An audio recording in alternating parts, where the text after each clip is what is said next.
नमस्कार, आप देख रहे हैं वीके न्यूज। मैं हूं सुनील राउत। वीके न्यूज को आज बधाई दीजिए और वीके न्यूज की ओर से बधाई लीजिए, क्योंकि वीके न्यूज देश का वो पहला चैनल बन गया है जिसने जो कहा था वो हुआ। वीके न्यूज देश का पहला चैनल था जिसने कहा था कि भारतीय जनता पार्टी की 3 राज्यों में सरकार बनने जा रही है और 3 राज्यों में नतीजों में भारतीय जनता पार्टी की सरकार बन भी रही है। लेकिन सबसे बड़ा दावा जो वीके न्यूज ने किया था वो किया था छत्तीसगढ़ में, कि छत्तीसगढ़ में भारतीय जनता पार्टी 55 सीटें जीतने जा रही है और हूबहू नतीजे वही आते दिख रहे हैं। छत्तीसगढ़ में भारतीय जनता पार्टी 55 सीटें जीत रही है और कांग्रेस का यहां सुपड़ा साफ होते दिख रहा है। 10 मंत्री चुनावी मैदान में पिछड़ते हुए दिख रहे हैं। अब सवाल ये कि वो कौन से कारण हैं जिसकी वजह से कांग्रेस का यहां सुपड़ा साफ हुआ और Bharatiya Janata party thumping majority के साथ यहां सरकार बनाने जा रही है। तो मैं फिर से आपको याद दिला दूं, वैसे पहले ही हम इस बात पर विश्लेषण कर चुके हैं और हम आपको बता चुके हैं कि भारतीय जनता पार्टी यहां 55 सीटें क्यों लाएगी और उसके पीछे क्या कारण होंगे। लेकिन अभी एक बार फिर से जो नए दर्शक हमारे साथ जुड़े हैं उनको बता दें कि भारतीय जनता पार्टी की जीत के और कांग्रेस की हार के वो कौन से कारण हैं। तो सबसे बड़ा कारण 55 सीट आने में अगर कोई रहा है तो वो रहा है भारतीय जनता पार्टी के घोषणा पत्र में किया गया वो वादा जिसमें भारतीय जनता पार्टी ने किसानों को बोनस का वादा किया था। जी हां, किसानों को चुनाव में भारतीय जनता पार्टी ने वादा किया था कि सरकार बनती है तो 21 क्विंटल प्रति एकड़ वो धान खरीदेगी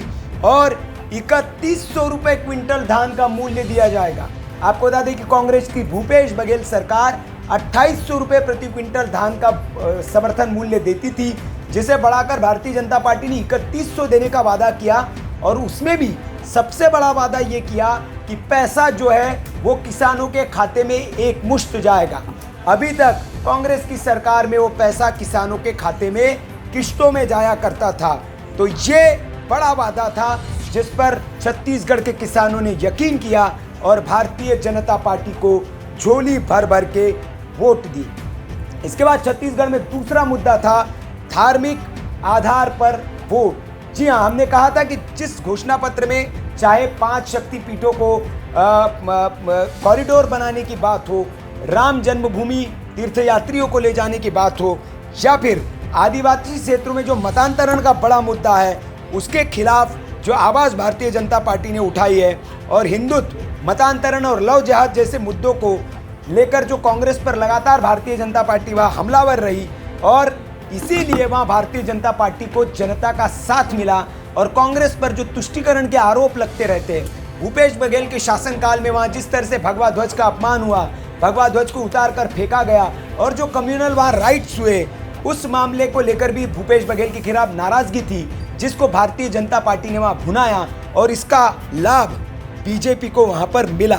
तीसरा बड़ा कारण कांग्रेस की हार का और बीजेपी की जीत का रहा भूपेश बघेल सरकार पर लगे भ्रष्टाचार के आरोप। जी हां, महादेव बेटिंग ऐप घोटाला जिसमें सीधे मुख्यमंत्री का नाम आया, 500 कुछ करोड़ रुपए उनको मिलने की बात की गई और लगातार ईडी और कई छापेमारी लगातार जो चली, उसने एक माहौल बनाया प्रदेश की जनता के बीच में कि ये सरकार करप्शन वाली सरकार है और प्रधानमंत्री नरेंद्र मोदी ने इस बात का वादा भी किया कि ये जो करप्शन करने वाले लोग हैं इनको अगर हम सत्ता में आते हैं तो इनको बख्शा नहीं जाएगा। तो एक करप्ट सरकार और करप्ट पार्टी का टैग एक तरह से कांग्रेस पार्टी पर लगा और इसलिए प्रदेश की जनता का भरोसा कांग्रेस से उठा और इसका लाभ भारतीय जनता पार्टी को मिला।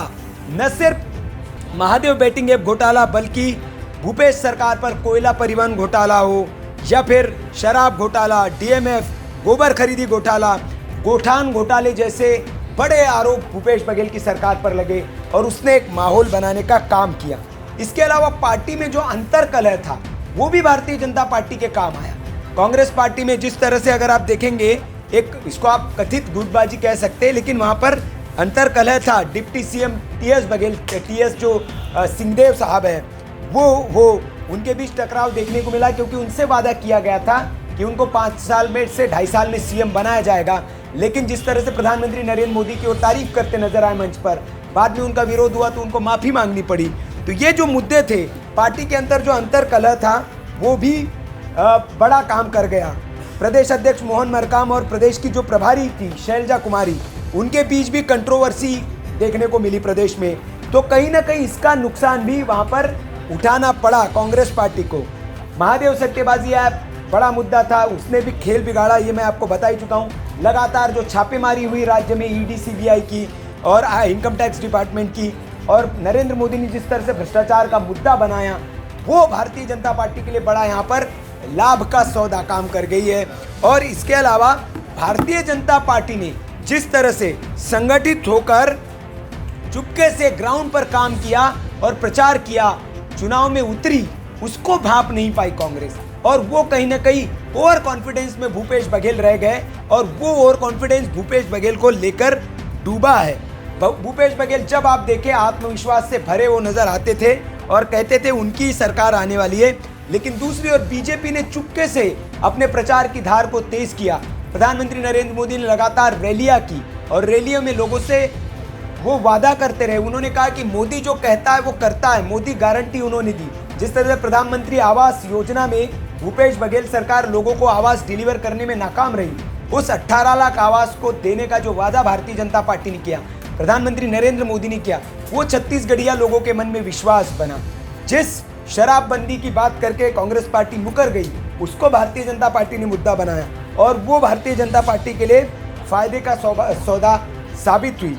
और भारतीय जनता पार्टी ने जिस तरह से प्रधानमंत्री नरेंद्र मोदी ने 5 साल तक और मुफ्त में राशन देने का जो वादा किया छत्तीसगढ़ की रैली में, वो भी वहाँ के लोगों को बहुत हद तक भुनाया भारतीय जनता पार्टी ने। और बहुत लोगों के मन में वो घर कर गया वो वादा। सिलेंडर देने की बात हो, महतारी योजना की बात हो, सबसे बड़ी बात मध्य प्रदेश की तरह ही महतारी योजना लागू करने की बात छत्तीसगढ़ में बीजेपी सरकार ने की है, जिसके तहत महिलाओं को प्रति माह 1000 रुपये दिया जाएगा। तो ये कुछ बड़े कारण थे जिसके वजह से पीएम मोदी पर महिलाओं ने विश्वास जताया। महतारी वंदन योजना से महिलाओं को साधने की कोशिश की भारतीय जनता पार्टी ने, और विवाहित महिलाओं को 12,000 रुपये सालाना देने का इस योजना के तहत वादा किया है। साथ ही महिलाओं को 500 रुपये में गैस सिलेंडर देने का भी एक वादा वहाँ पर मोदी गारंटी के तहत किया गया है। ये सारे वो कारण रहे जिसके वजह से छत्तीसगढ़ में भारतीय जनता पार्टी की बल्ले बल्ले हुई है और कांग्रेस का सुपड़ा साफ हुआ है। अगर आप हमारे इस विश्लेषण से सहमत हैं तो कमेंट बॉक्स में आप अपना कमेंट जरूर बताएं। वीडियो अच्छा लगा तो लाइक करें और शेयर जरूर करें। और ऐसी खबरों के लिए आप देखते रहिए देश का सबसे विश्वसनीय भरोसेमंद चैनल वीके न्यूज। नमस्कार। वीके न्यूज, राष्ट्र के नाम।